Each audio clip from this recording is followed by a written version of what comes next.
So the main challenge that people face when trying to make money online or trying to find a business model to make solid money online to eventually be able to quit your 9 to 5 is shiny object syndrome.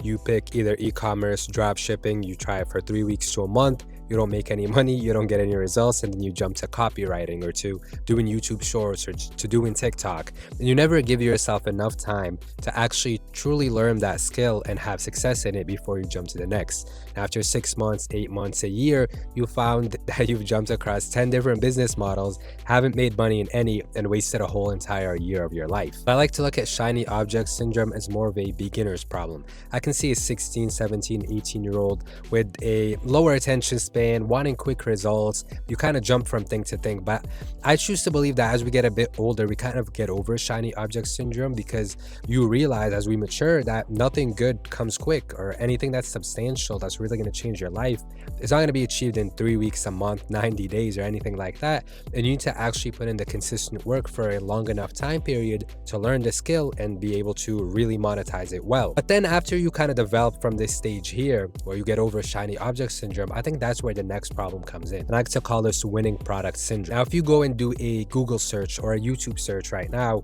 YouTube, this is like a surefire topic to make a YouTube video about that's going to get a ton of views, and that is top 10 winning dropshipping products of the month. And you'll always see month on month on month, some people will do it even on a weekly basis. You'll see that these videos always have a ton of views.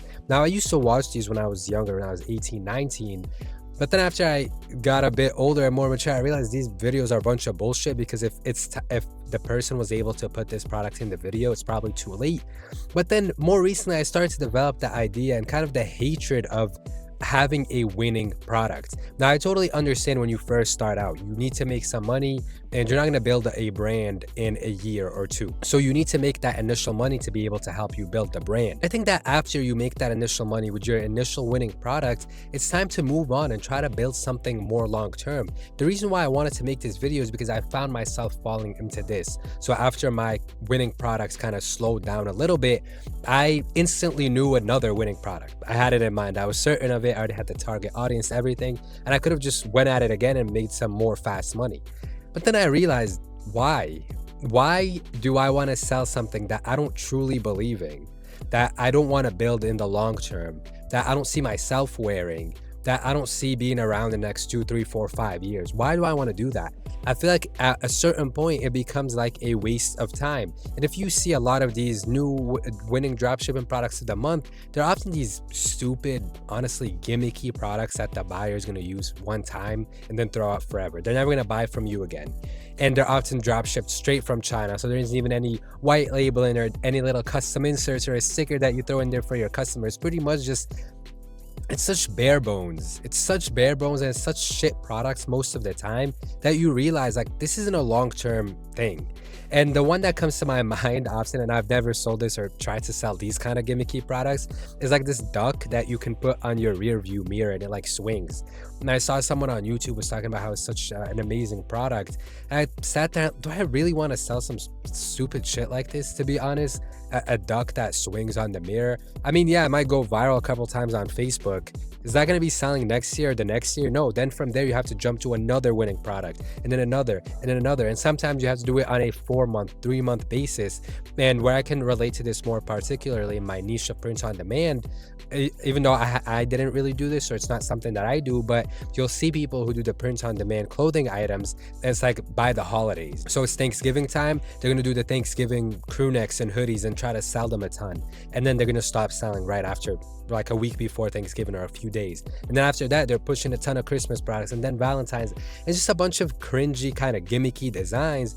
And I sat back and I thought, I want to build something that is going to withstand many tests, even if the videos aren't going viral every single time, even though, you know, it's not in fashion necessarily.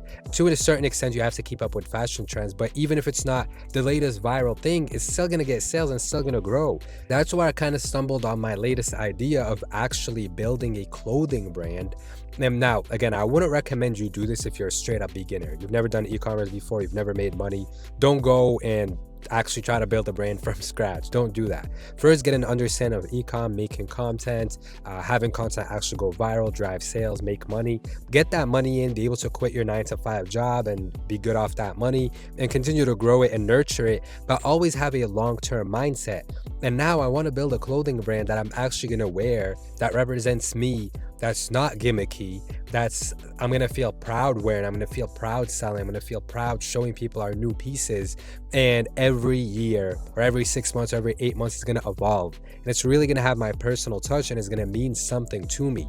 And I feel like that's where people often give up, because if you're selling a duck that swings on the rear view mirror, that doesn't fuel anything inside of you. That's not something you're truly passionate about. It's not related to your purpose or anything like that. If you sell something that is related to the stage that you are in life, or the chapter that you're in, or who you are, and does also have a target audience, because that's necessary. You need to think if other people are going to buy this, right? To a certain extent, you're going to be able to build something that in 2, 3, 4, 5 years is going to be making you more money gradually every single year, is going to be a respectable and consistent business. Because that's the other thing that people who just jump into dropshipping don't keep in mind, is that if you are selling these kind of gimmicky products, or something that's specifically for the holidays, let's say the holidays going to end, and then what?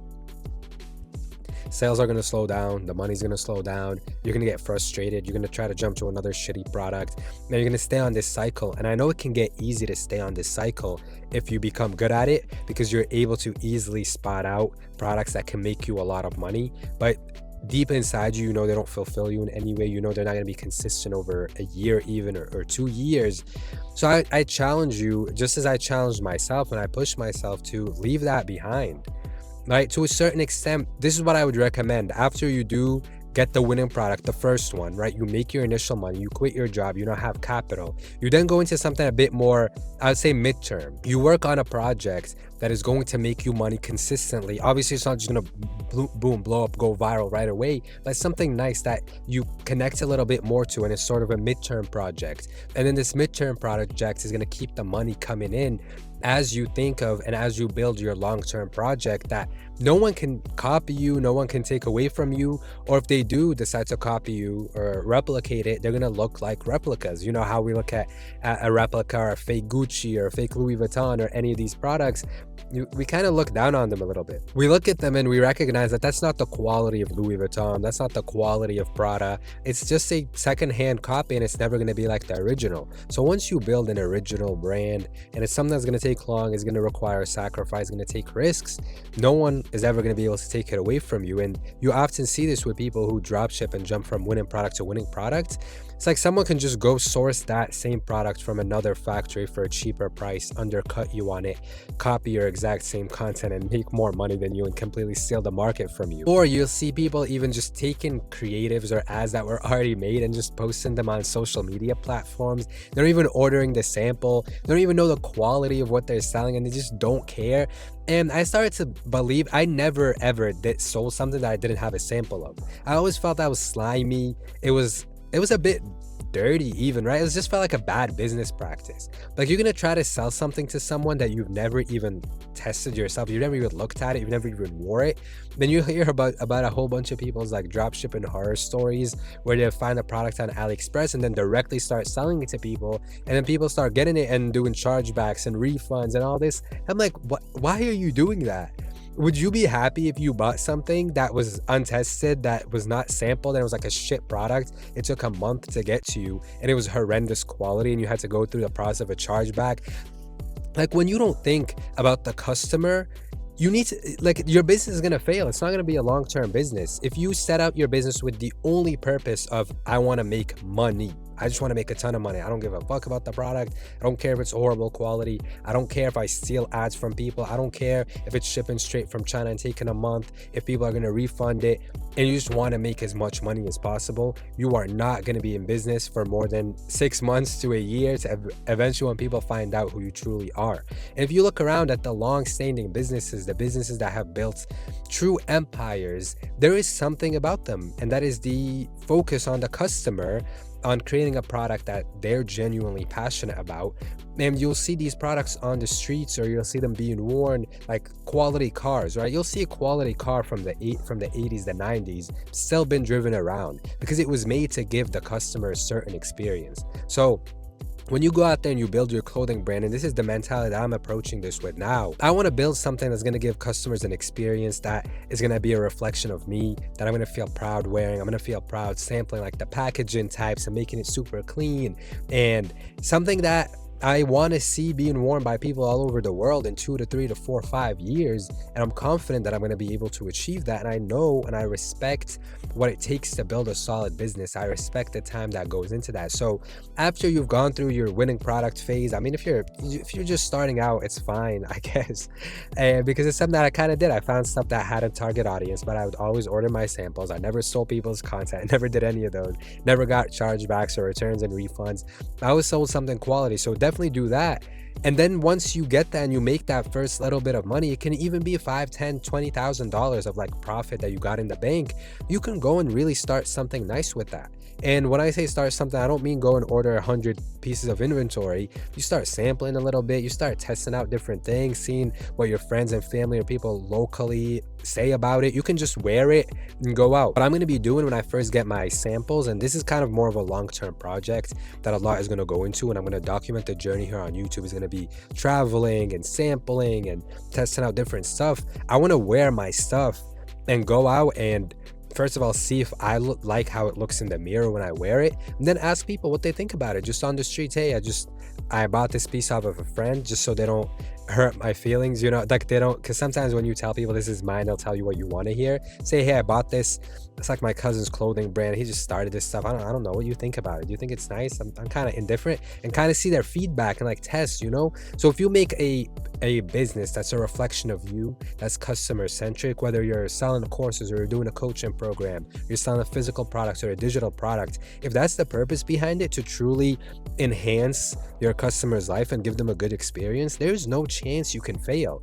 It's going to take time and require testing, but you're going to be successful. So that's the video. As you can see, my voice isn't in the best condition, but I still had to put out this video because it's something I've been thinking about a lot over this past week, especially. Man, it really gave me something to look forward to, right? It gave me this sense of fulfillment and this passion that, hey, what I'm going to start building is going to be big. I'm going to enjoy it. I'm going to wear it. I'm going to be proud of it. Because I'll be honest, when I first started out print on demand and the stuff that I was selling, I wasn't really proud of it. Like, I was proud telling people at my job, like, yo, I'm gonna quit this job in the next whatever months.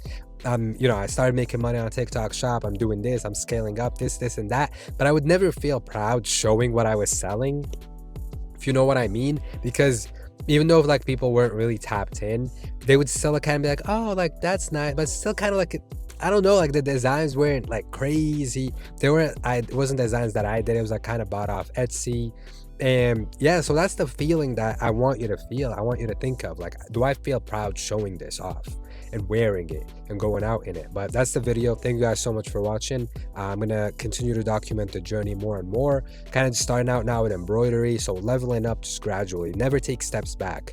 Once you get past the winning product phase, steps forward. Do not step back to it. Do not fall back in that mean cycle. So you'll be watching me document the journey. Like, subscribe. If you want my free TikTok shop course, it's down and below. It's the first link. If you want one-on-one coaching for TikTok shop or e-commerce in general, I worked in e-commerce and I have my own e-commerce business. You'll find my coaching link down below and my one-on-one consultation link. Thank you for watching, and I'll see you in the next one.